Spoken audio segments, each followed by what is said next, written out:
Buenos días, buenas tardes, buenas noches a nuestros queridos seguidores.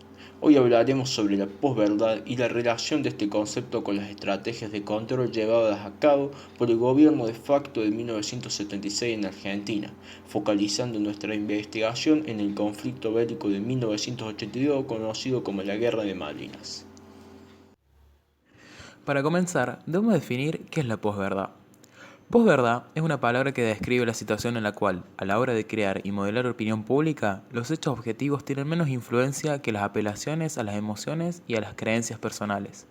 Es decir, es una situación donde la forma y la opinión son moldeadas a conciencia, dejando en segundo plano a la realidad y objetividad original de los sucesos.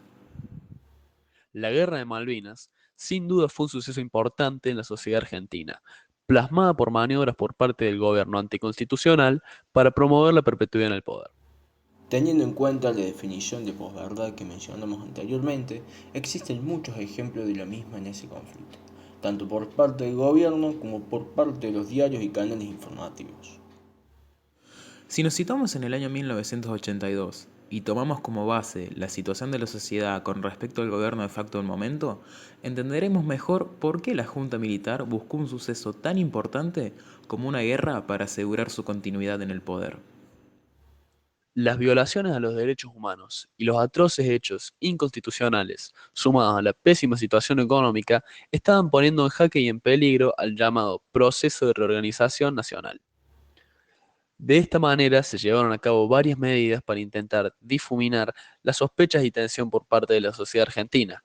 La más fuerte, sin duda, fue la de comenzar un conflicto bélico contra la potencia mundial Inglaterra.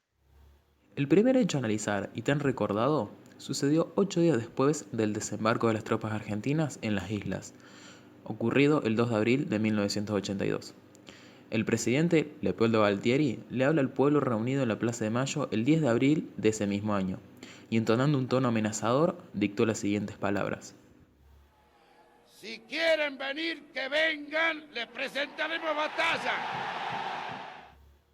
El segundo hecho que cabe mencionar es la manipulación de los medios de comunicación más relevantes de la época, como era la televisión y la radio.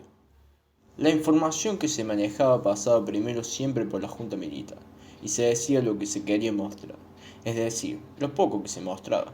Era filtrado por censuras y elecciones que mantuvieron el ánimo y confianza del pueblo en la medida tomada por el gobierno antidemocrático. Por último, tomamos de ejemplo una de las medidas más conocidas por la Junta Militar, la cual consistió en la organización y colocar al país como sede del Mundial de Fútbol de 1978. Esta medida tenía como intención la de generar atracción en otro suceso aislado de la realidad que se vivía y de los atroces hechos cometidos en ese momento, brindando al pueblo un gran entretenimiento y aún más lograr consagrarse con el título de campeón del mundo. Ahora, ¿por qué tomamos estas medidas y las analizamos y consideramos posverdades? Comencemos por el primer ejemplo. En el discurso del teniente general Galtieri se puede notar claramente una característica de la posverdad, el consenso. La declaración y posteriormente comienzo de la guerra era una situación totalmente nueva para la sociedad argentina de aquellos años. Lo más cercano a conflictos bélicos era lo que se escuchaba de las disputas a nivel global, pero nunca en el territorio argentino. Por ende, se puede deducir que las palabras dirigidas de manera tan sólida y certeras a ese pueblo sin un consenso previamente formado hicieron caer al mismo en la posverdad. Y la fórmula utilizada está clara. Un no consenso previo, más evidencias o propuestas sólidas, crean la posverdad. Explicado brevemente, la sensación del pueblo es formada a través de palabras de, lo que se cree, un poder y personas conocedoras del tema, logrando crear el pensamiento deseado por ese mismo poder.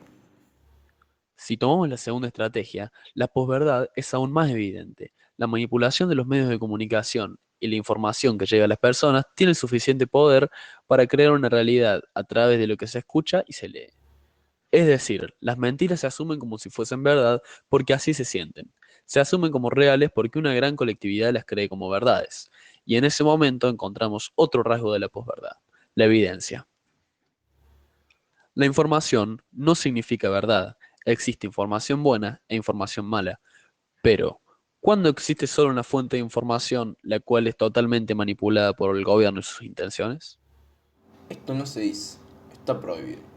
La censura de la información en los medios es una tragedia para la sociedad. En el Mundial organizado por Argentina en 1978 esto ocurrió.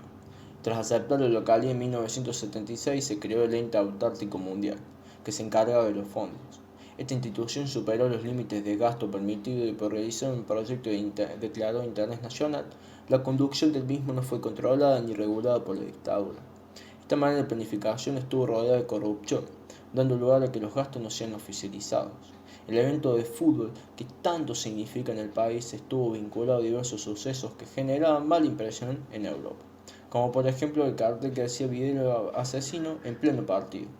Las consecuencias fueron que los lazos internacionales con los países del antiguo continente, al descubrir en aquellos años lo que ocurría en la nación, se vieron totalmente afectados.